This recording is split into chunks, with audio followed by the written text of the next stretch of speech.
Olá, pessoal! Bem-vindos a mais um episódio de Mil Crimes. Eu sou a Bruna e este é um mini episódio, então não tem recado. Bora direto pro caso de hoje.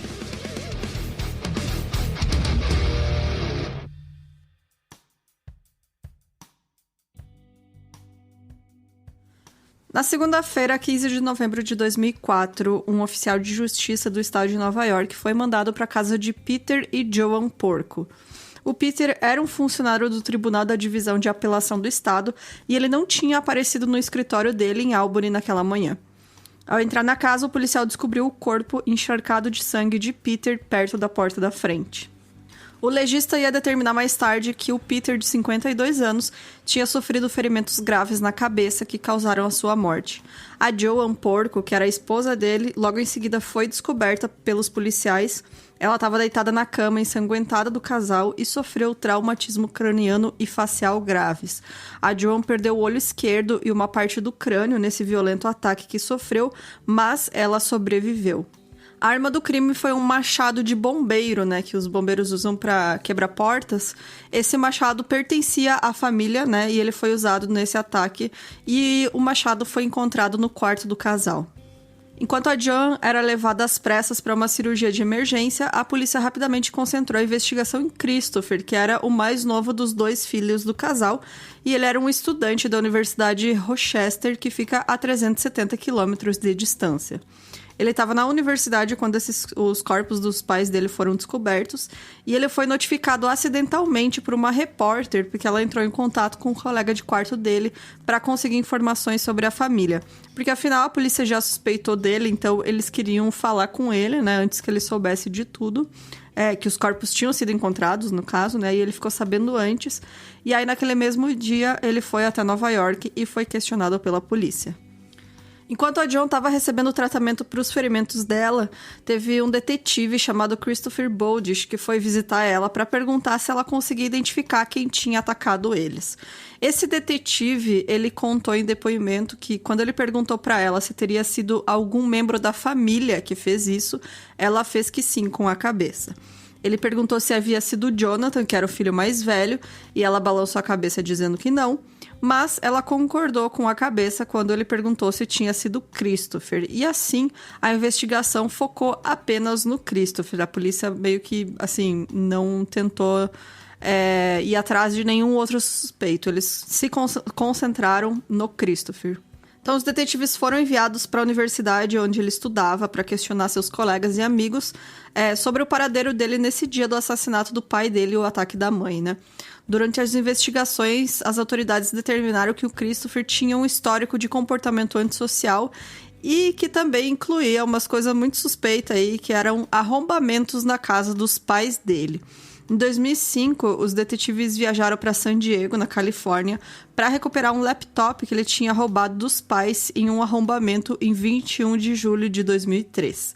O Christopher tinha vendido esse laptop no eBay e a polícia alegou que 8 meses antes, em 28 de novembro de 2002, ele encenou um assalto na casa dos pais, no qual ele roubou 2 notebooks. E aí teria sido um desses ele vendeu. Um mês antes do ataque, tanto Christopher quanto o Jonathan, que era o irmão mais velho dele, tiveram suas contas do eBay suspensas, porque eles compartilhavam o mesmo endereço. O Christopher, essa conta foi suspensa também, porque ele não tinha enviado a vários clientes as coisas que eles tinham comprado da conta dele, né? Ele botava lá para vender, anunciava, as pessoas pagavam, ele não entregava. E aí, durante a investigação, os promotores descobriram que ele tinha se passado pelo próprio irmão para essas pessoas. Então ele enviava e-mail aos clientes, né, que tinham comprado coisas dele, dizendo que ele era o Jonathan e dizia, e o Christopher morreu, por isso eu não posso entregar as coisas que vocês compraram. E aí ficava por isso mesmo. E aí, em dezembro, né, durante todo esse tempo que estavam colhendo esses depoimentos, a Joan, que era a mãe deles, né, gravou um testemunho depois que ela saiu de um coma induzido para se recuperar dos ferimentos na cabeça. E ela alegou que o Christopher não tinha nada a ver com o assassinato do seu marido. Em seu testemunho, ela afirma que não identificou seu filho como a pessoa que atacou eles. Então não dá pra saber se na primeira vez que o detetive falou com ela, se ela tava confusa ainda, né, por conta dos ferimentos, enfim. Ou se o detetive estava falando a verdade, mas enfim, depois, ou se ela mudou de ideia, né? Que acho que é o mais provável aí que tenha acontecido, porque é muito estranho tudo que envolve o Christopher. Vocês vão ver depois também que existe uma trilha, né, de testemunhas que viram o carro dele nessa rota, né, que seria até a casa dos pais. Então, assim, eu provavelmente acredito que ela deve ter mudado de ideia, mas não por maldade, assim, né? Mas por aquela questão de mãe, né? Ela não aceita que foi o filho dela que atacou eles. Enfim, ela não quer acreditar nisso. E aí, em novembro de 2004, o procurador distrital Paul Klein, ele convocou um grande júri para ouvir os testemunhos coletados e indiciar o Christopher, né? Esse grande júri é para ver se tem provas suficientes para ter um julgamento, né? Para poder indiciar uma pessoa e acusar ela de algum crime. Então, esse grande júri se estendeu por meses, porque eles estavam pedindo mais depoimentos, e esses depoimentos foram coletados e apresentados até finalmente foi entregue uma acusação contra o Christopher em novembro de 2005, um ano após os ataques. O julgamento do Christopher começou em 27 de junho de 2006, e aí nesse julgamento os testemunhos durante ele mostraram que em 15 de novembro de 2004, o código secreto da família foi usado para desativar o sistema de segurança da casa. Então, era alguém que sabia o código de segurança deles. E horas depois, uma linha telefônica do lado de fora da casa também foi cortada. E aí os promotores afirmaram que o Christopher desativou o alarme e depois cortou a linha telefônica para fazer essa invasão da casa parecer um roubo. Também veio à tona que havia uma tensão entre o Christopher e os seus pais envolvendo dinheiro, isso antes do ataque acontecer. Aí uma série de e-mails foi divulgada pela imprensa e mostra o crescente desacordo sobre empréstimos que o Christopher fez para pagar as mensalidades na universidade, assim como para financiar um novo carro, que era algo nada discreto, um Jeep amarelo. Então, depois do semestre de outono de 2003... os funcionários da universidade forçaram ele a se retirar da escola, né, devido às notas baixas.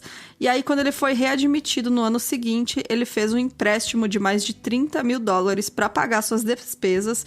E aí, para fazer esse empréstimo, ele falsificou o nome do pai dele como consignatário.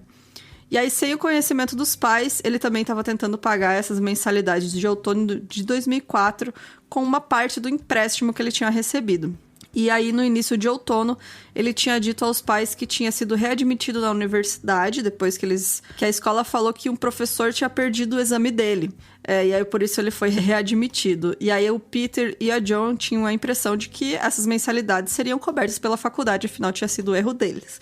Eles não sabiam que era tudo um esquema do Christopher, né, que estava fazendo rolo com o dinheiro. E aí, menos de 2 semanas antes do seu assassinato, o Peter, né, que era o pai do Christopher, que foi morto, né, naquele ataque, ele confrontou o filho sobre essa desonestidade dele em um e-mail e repreendeu ele dizendo que ia até o banco contar tudo.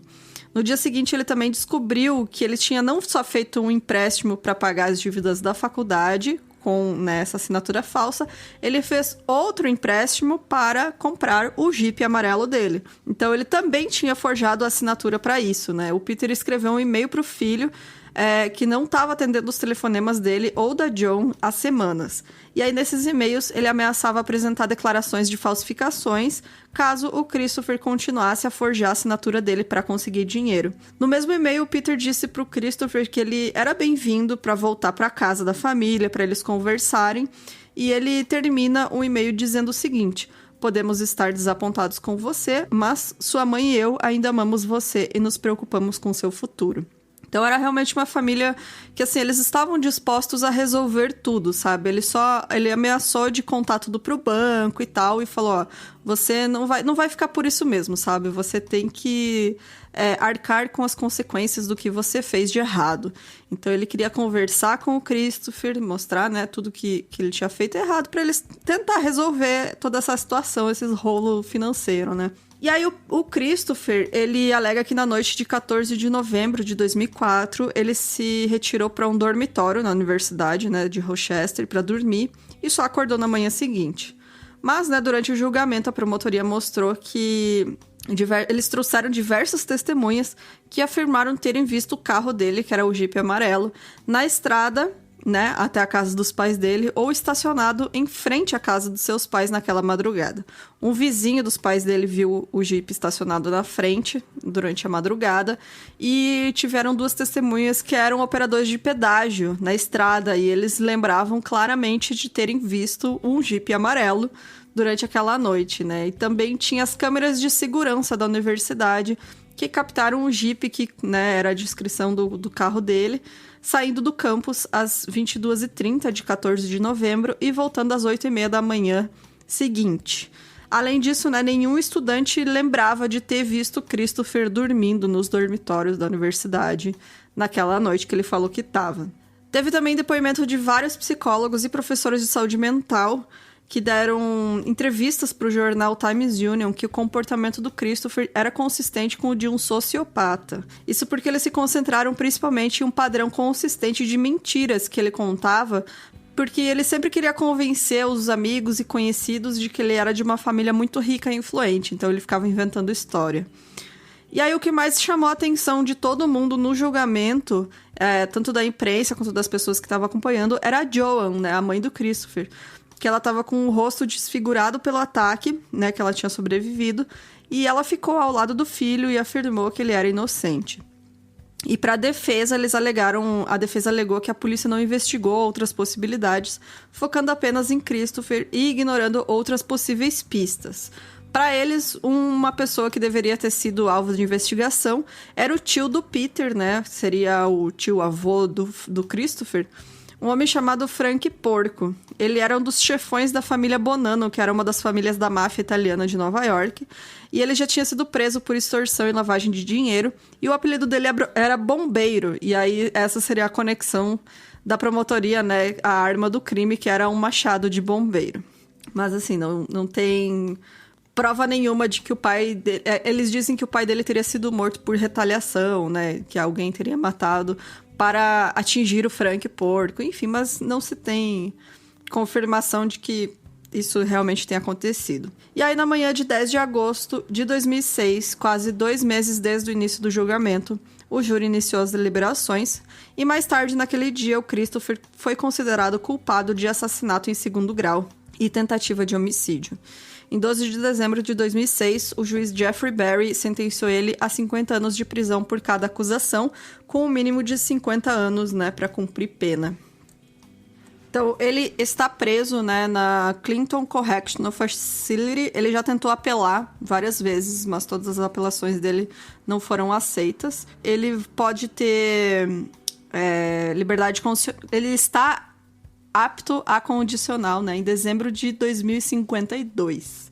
E aí tem vários casos, vários episódios de documentários, né, sobre este caso, incluindo um do Forensic Files, e teve também um episódio do 48 Horas da CBS.